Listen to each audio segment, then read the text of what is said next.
planning study that we had talked about and we're still looking for funding for.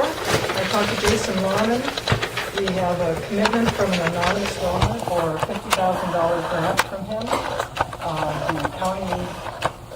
The Wisconsin Counties Association has committed $10,000. And Tom, I want to thank you for writing out a grant for coastal management for another $40,000. So if we get that grant, that'll put us $100,000 towards that impact analysis. And hopefully once we have that much money together, it will bring someone else on board, whether that be WEDIC or HUD or some other agency, so that we can get a good analysis done by Northwest Regional Planning as far as the impacts on mining on the community. There'll be a letter written to the Department of Revenue. In statute, it says before we can start billing for expenses related to local agreements, that we have to notify the Mining Impact Board and go get a taconite. However, in the absence of the mining board, the letter will be sent to the Department of Revenue, and go get a taconite. You'll be receiving a letter stating that we are ready to start with a local agreement, basically for billing purposes. Our next meeting of the Impact Committee is going to be January 23rd. Ann Coakley's going to be there.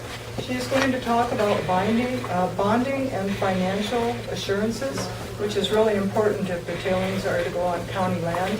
We need to know what we've got there as far as insurance with the land. So I would really encourage all the county board members to be there. Again, that'll be Thursday, January 23rd at 4 o'clock. And other than that, all I've got is the monthly report from Go Get a Taconite, if I can turn it over to Bill and Tim.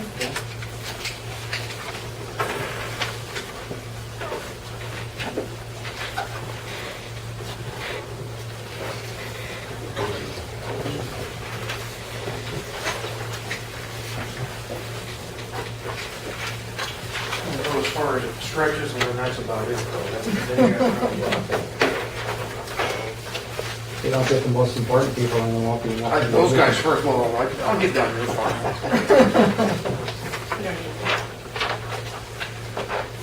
Make that have share in a way.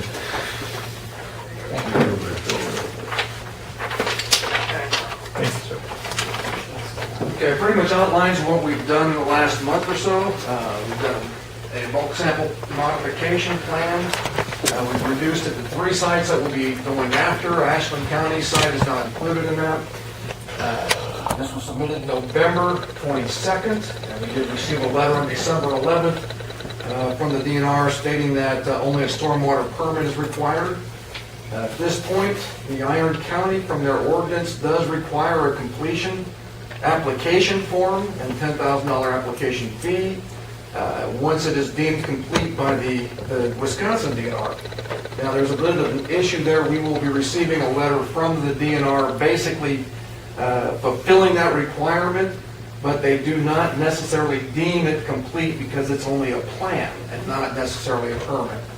But that letter will be coming. That then will be used to the zoning committee so that they can have it deemed complete and then start the conditional use permit.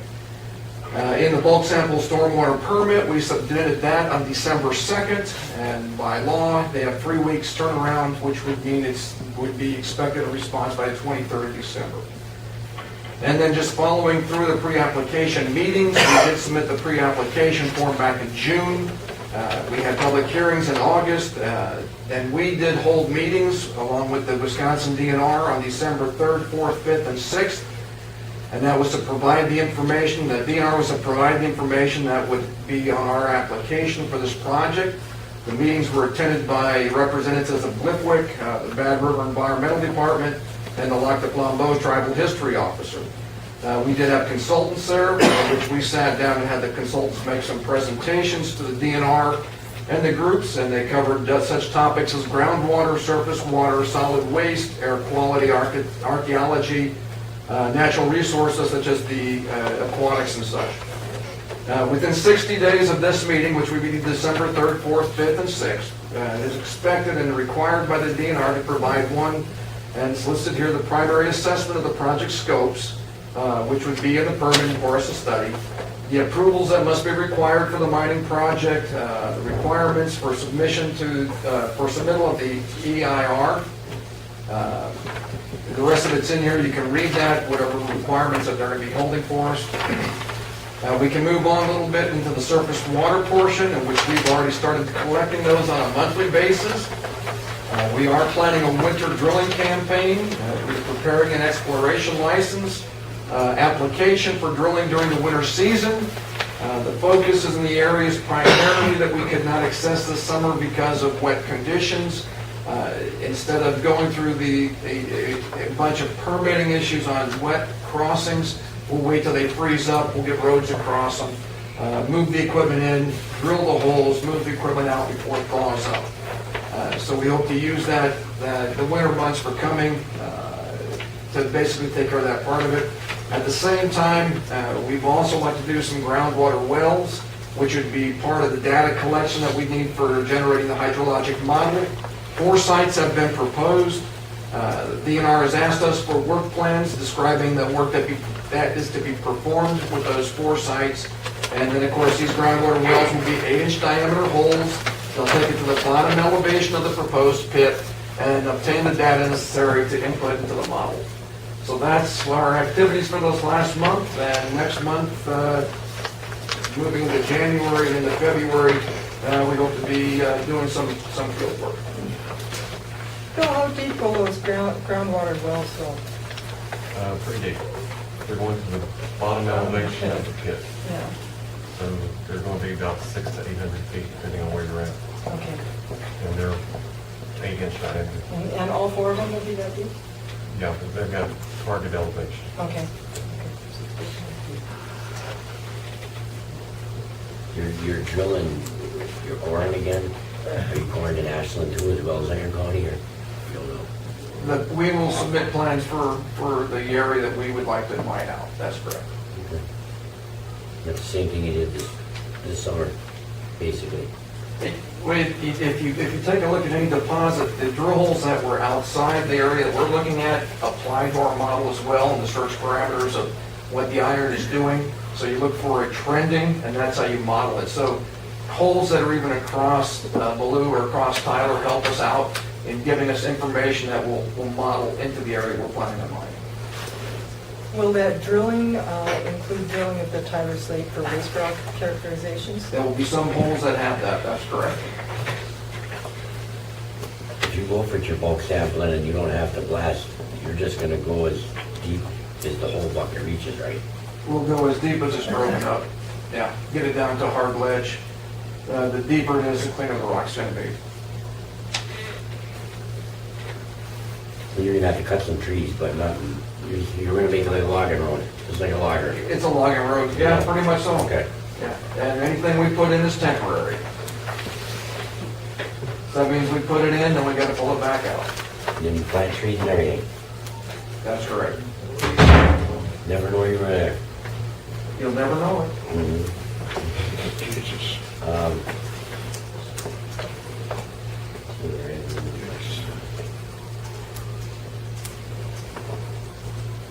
If you did have to blast, I mean, people in this room never probably gonna run a blast like we have.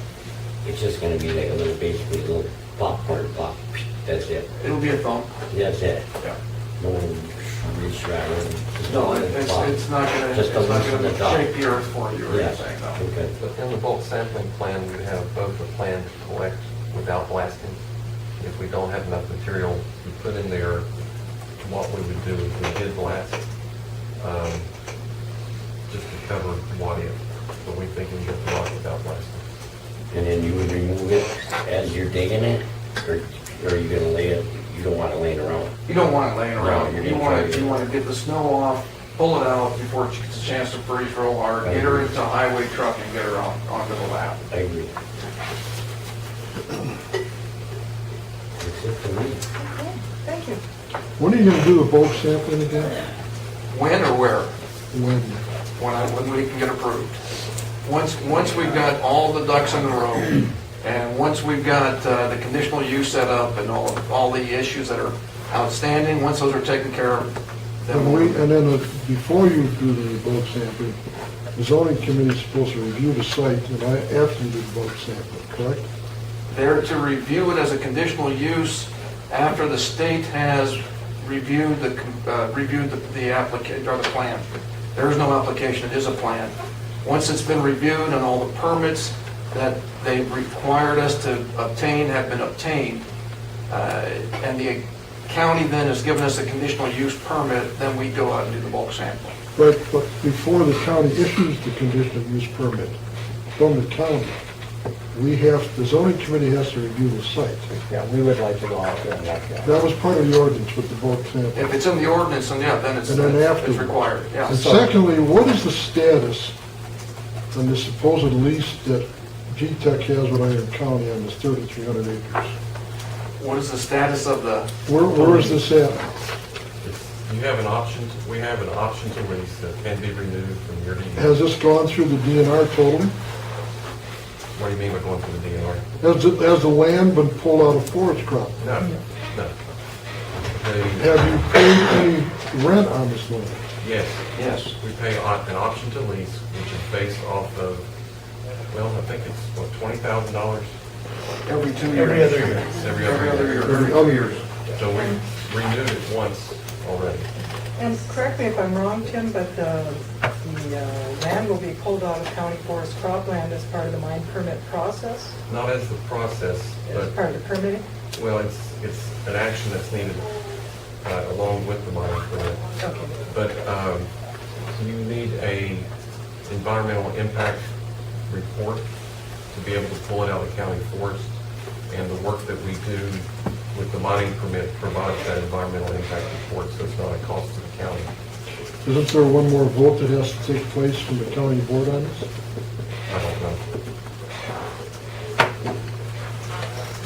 Isn't there one more vote the county board must make to pull this out of forest cropland? I believe so. I think yes. I believe so too, when we get to that stage. Okay. Timeframe, how long do you think this bulk sampling is gonna take you? Once you get going? Couple of weeks. You're gonna have like 2 sites going at one time, or you're just gonna more or less to get this over and Yeah, done we'll with? probably go to the tail end, work our way, and come back. Okay. How close are, none of the sites are by the time you're going, within a couple. The closest one was 900 feet. Okay. I think that was what we looked on the map.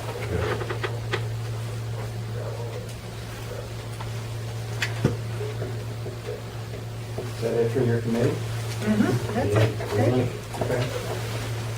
All right, let's proceed. Let's go to the administrator's report. Tom? Okay, I got a couple things for you guys. We have copies of the bulk sampling plan and the stormwater permit for each member